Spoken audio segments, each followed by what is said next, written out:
This lab required us to analyze an object moving with a constant velocity. In order to perform the analysis, we had to create a set of graphs that represented the collected data. I recorded a tennis ball rolling across a seemingly flat surface. The ball moved to the right, which I took to be the positive direction. Then I uploaded the video footage into Tracker software. In Tracker, I used the tools to track the center of mass of the ball as it moved across the screen. I chose to use a tennis ball for this model because of its consistent center of mass.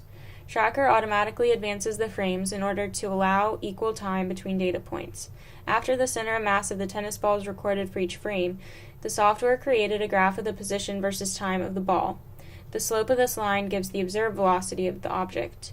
After creating a line of best fit for this data, I obtained an observed velocity of 2.9676 meters per second. Then, I created a model using Python in order to create a computational model of the ball rolling across the surface. The Python model calculated a predicted velocity of 3 meters per second. The video that this lab is based on takes a few assumptions into consideration. The initial velocity is 3.005 meters per second. This data comes from the Tracker software. The ball's initial position is 0 meters. The model works with a delta t of 0.05 seconds. This model operates under ideal conditions, so there are other forces acting on the ball. We're discounting any friction or air resistance that the ball may experience. Also, we are assuming that the ball is rolling on a completely flat surface. This lab looks at the effects of the momentum principle. Here's the equation. Momentum equals mass times velocity, so the final momentum is equal to the mass of the tennis ball times the final velocity, and the initial momentum is equal to the mass of the tennis ball times the initial velocity. Then, we add the net force times the change in time. However, we are assuming that the net force is equal to 0 in this ideal situation. Therefore, we are left with the mass times the final velocity equals the mass times the initial velocity. Since the masses are the same on each side of the equation, they cancel, leaving us with the fact that, under a zero net force circumstance, the final velocity equals the initial velocity. We can also see the effects of Newton's second law on this experiment. Newton's second law deals with the equation net force equals mass times acceleration. The acceleration can be broken into the change in velocity divided by the change in time.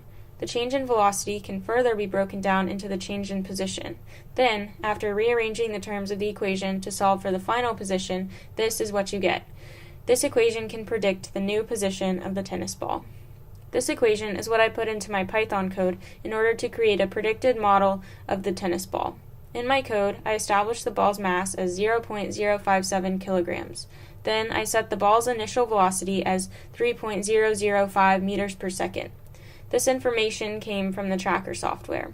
The while loop of the code is what predicts the new position after each time interval of 0.05 seconds. I established the net force vector as 0. I set the ball's position and velocity according to the equations I derived from the momentum principle and Newton's second law. When I ran my code, this was the result. I then took the information from both the observed model in Tracker and the predicted model in Python and created this graph.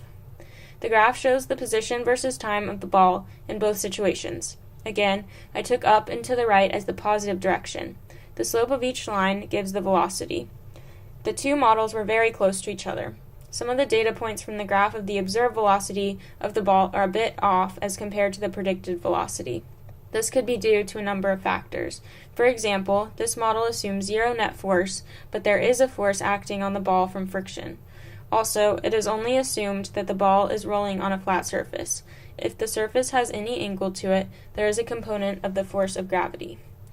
When I analyzed my video in Tracker, I chose the x-axis to be the time and the y-axis to be the position. However, if I switched the orientation of the axes, the slope of the graph would become negative. The ball would be moving in the negative direction, so the slope of the graph would reflect this fact. However, the magnitude of the slope would remain the same. It is not possible to say how many pushes and pulls are added together to give 0 net force in the case of the ball rolling on the floor. There are many unaccounted factors in this example, such as friction, air resistance, and the slope of the floor.